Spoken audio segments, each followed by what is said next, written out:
pondok saya gratis, nggak usah bayar. Kita ikan saya dari awal. Jadi kalau saya menyatakan 500 juta, kalau 1 M, saya akan buat pondok besar-besar, bagus-bagus, dan semua yang masuk gratis. Amin. Nggak tahu gimana dibangunkan di sini kan, Pak. Tapi gurunya kan. Iya. Gurunya semuanya penghasilnya 1 M, 1 M.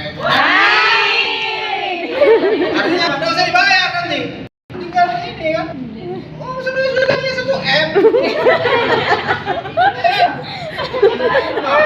Jadi udah. Tidak jadi juga lah. Jadi kayaknya perkataan kosong itu. Tapi tidak tahu. Allah akan mencatat lewat malaikatnya dan suatu saat akan dikabulkan. Amin. Kita lanjut ya. Iya. Sampai di mana sudah? Ini sudah ada perlu saya bahas, silakan jadi sendiri. Ini. Nah, ini sebelum final. Ini sebenarnya saya mengutip dari guru saya.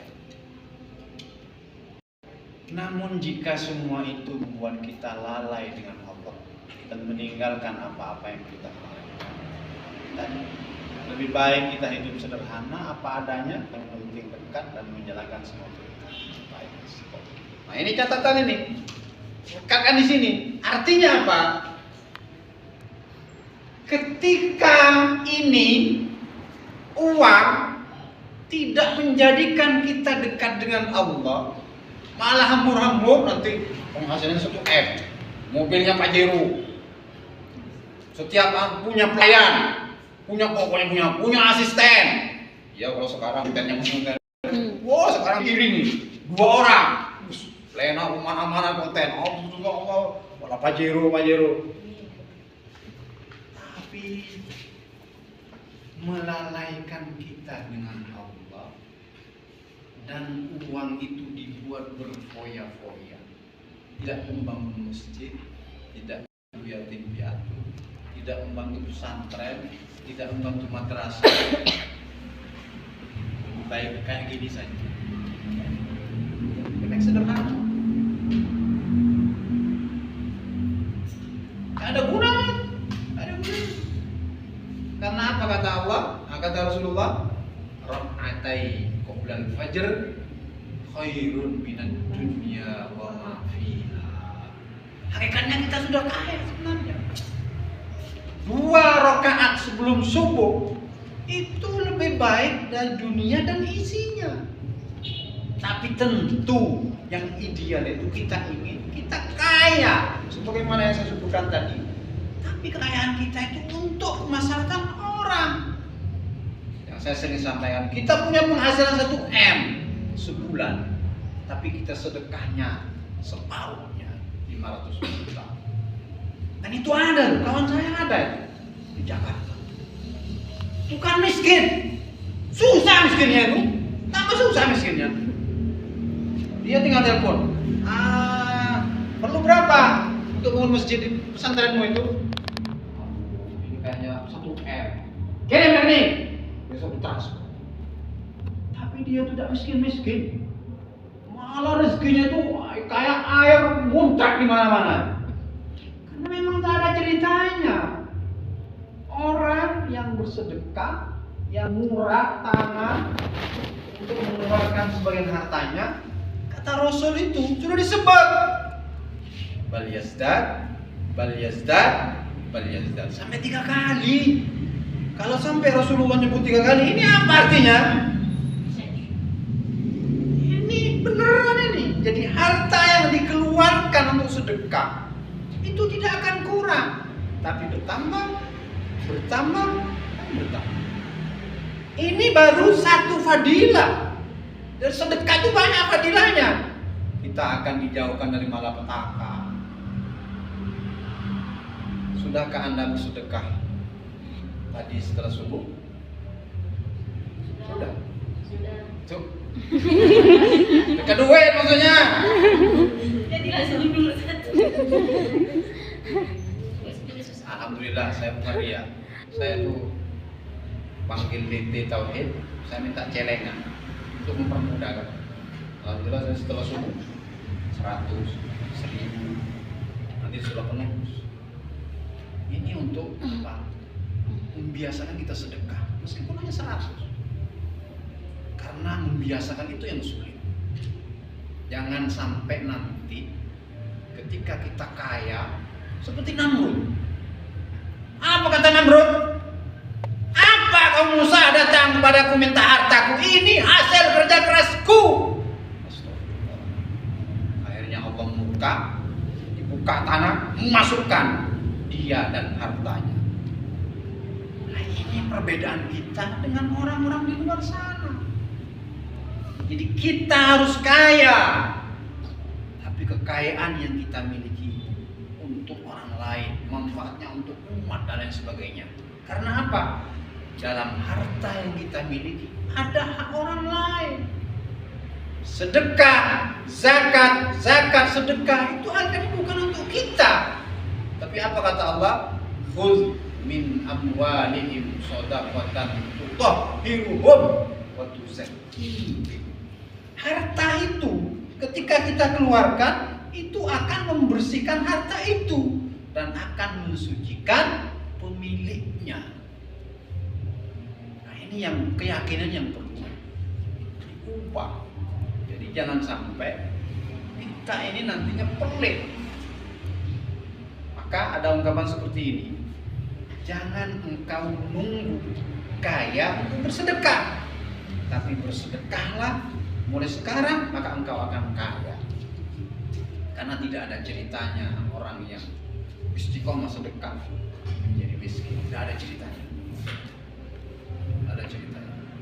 Bahkan kata saya tadi itu baru satu fadilah itu. Banyak fadilah-fadilah yang lain yang kalau saya sebutkan tidak.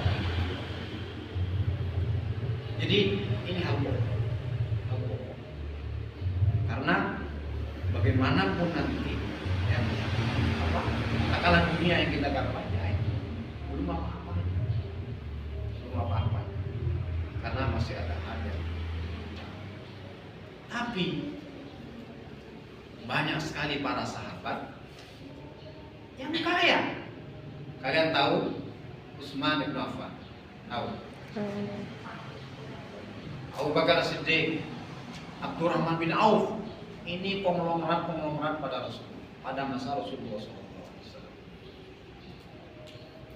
Ketika kita baca sejarah mereka, mungkin kita akan kaget.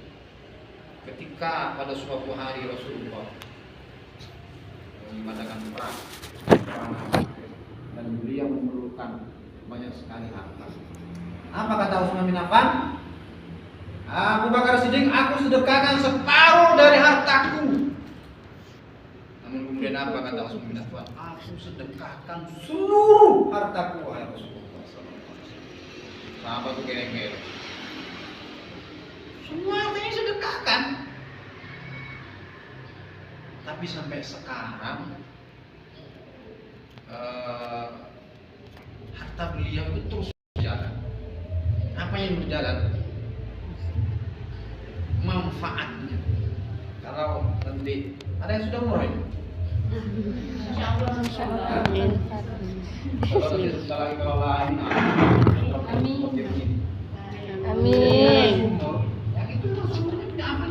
Udah sekarang itu manfaatnya terus dirasakan oleh kaum muslimin seluruh dunia yang pergi ke tanah suci sampai sekarang. Artinya apa?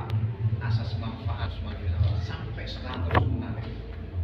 Jadi ujrohnya itu terus mengalir sampai sekarang. Jadi inilah yang diinginkan oleh Islam. Pada satu sisi kita kaya, cuma pada sisi yang lain kita juga harus memperhatikan bagaimana kekayaan itu kita gunakan untuk kemaslahatan. Maka kalau kemudian tidak ada harta itu dibawa mati, kemudian ada orang yang mengatakan harta itu dibawa mati. Gimana dibawa mati? Pahala. Tentu dengan catatan kalau kita sedekahkan, kita infakkan, kita bantu fakir miskin, maka pahala harta itu akan dibawa. Dalam artian maknanya tidak sebagaimana Ada agama lain ketika seseorang meninggal semuanya dikubur, sepedanya, emasnya yang dikubur semua. Enggak, kalau emas tidak dikubur karena takut diambil orang.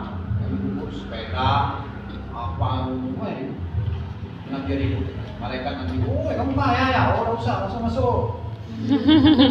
Malaikat itu disokok. Jadi ini apa? Saya masih terngiang-ngiang ketika dulu kelas 6. Oh, berapa seminggu kalau dia seminggu belum studi itu orang-orang sukses. Inilah, ini kuncinya, ini inti. Jadi ini yang artinya apa? Ketika kalian benar-benar nanti menjadi, ya kau merebah katakanlah, ketika gede-gede, tinggal pencet-pencet baik sudah nanti turun dan sebagainya. Jangan sampai lupa. Jangan sampai melupakan Allah sehingga melupakan surga. Kalau ini sampai terjadi, ya nanti akan buyar. Akan buyar. Itu baru dunia, apalagi nanti di akhirat.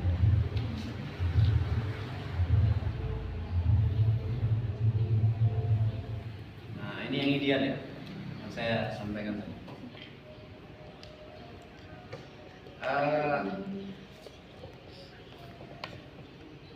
Kira-kira kalau seperti Ronaldo sedekah itu dibalas enggak? Dibalas. Oke. Sudah semuanya. Jadi Ronaldo itu sekelas Ronaldo, wah itu sedekahnya itu bahasa kita ya. Kalau dia mengeluarkan hartanya, ya mana dia berapa penghasilannya? Gajinya di Arab Saudi 1 triliun tahun. 1 triliun setahun, gimana? Mau dikemanakan duit itu? 1 triliun setahun itu bayarannya. Belum dari endorse yang lain. Instagram berapa, ini berapa. Dia endorse dari Instagram itu berapa dia tuh? Dia penghasilan tertinggi.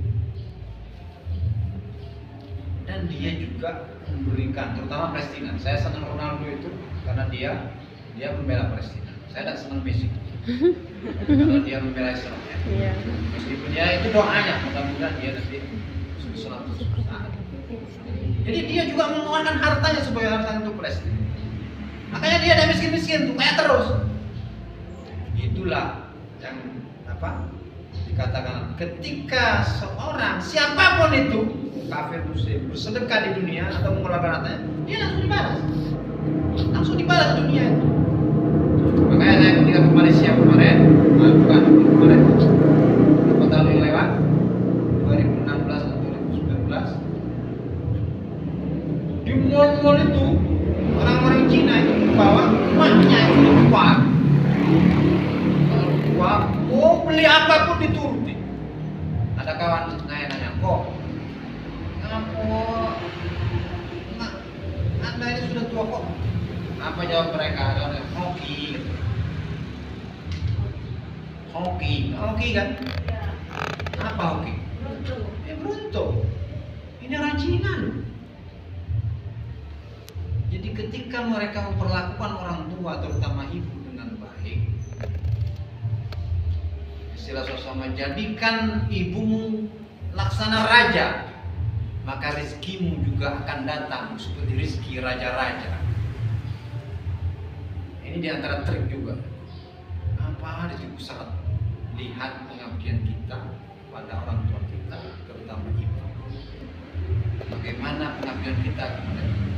Sudahkah dia? Sudahkah? Pernah kita membentak? Kalau pernah membentak emak, siap-siap rezekinya juga terbentak. Emak dibentak. Katanya yang pernah merasa berbuat dosa, minta maaf.